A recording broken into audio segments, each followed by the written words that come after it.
Hey everyone, today I'm going to show you how to make these delicious Snickerdoodle cookies. These are amazing, great for the holidays. Let's get started. First, we're going to want to mix up our dry ingredients. We're going to start with our all-purpose flour, cream of tartar, baking soda, salt, and cinnamon. Now once we have all of these ingredients mixed up, we are going to want to whisk these and get these all mixed. Make sure you get them all incorporated, and then we're going to put this aside and we're going to start working on all of the wet ingredients.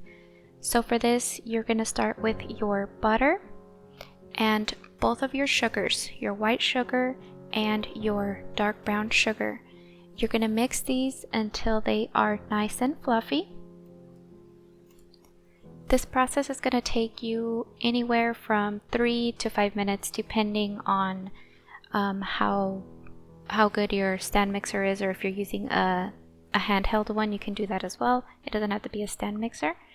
But you're going to keep mixing, and then you're going to start getting this really light, airy, fluffy consistency. And for this, it's very important that your butter is at room temperature. So this is the consistency you want right here. Once you have this consistency, let's go ahead and add the rest of the wet ingredients. You're going to add your eggs and your vanilla. Now I know the recipe says only a tablespoon of vanilla, but I didn't measure and I think I added about 2 tablespoons. But that's okay. Who doesn't like some extra vanilla? Now you're going to start mixing this again, and this is also going to take you 3 to 5 minutes, just depending on what type of mixer you're using. And once you're done with this process, you should have a very light and fluffy consistency, just like we did with the butter and the sugars. Make sure to scrape down your bowl so you can get everything incorporated, and this is what you want: light and fluffy. Now we're going to start adding the dry mixture.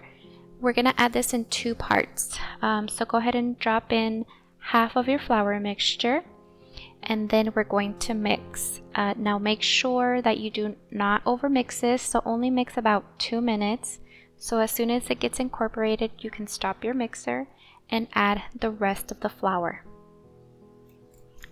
So I mixed my dough about another minute to a minute and a half, and then you can go ahead and stop your mixer. You can always finish incorporating everything by hand. So as you can see here, that's what I'm doing. You don't want to overmix your dough. And again, you're going to have a really nice and fluffy consistency right here. And we're going to chill this for about 15 minutes. And then after that, we're going to go ahead and start rolling out our cookies. After it's been chilling for 15 minutes, grab yourself a cookie scoop.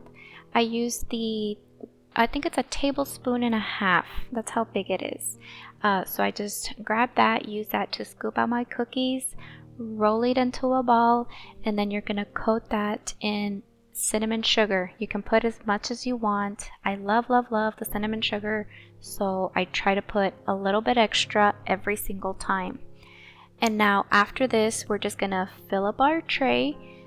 Repeat the same process for every single cookie, and I only like to bake 1 tray at a time. I like to cover up my cookie dough with some plastic wrap and put it in an airtight container, and it lasts you up to 2 weeks fresh in the fridge, or you can freeze it up to a month. So every time you want some fresh cookies, you just bring out your dough, let it defrost for about 10 minutes, and you have fresh cookies every single time. And for the final step, all you have to do is bake these at 375 for 10 minutes. And wow, look at these. These are so amazing. They smell so good. They're a little bit crunchy on the outside and really soft on the inside. So if you guys try this recipe, please let me know in the comments and how you liked it. And that's it. I'll see you next time.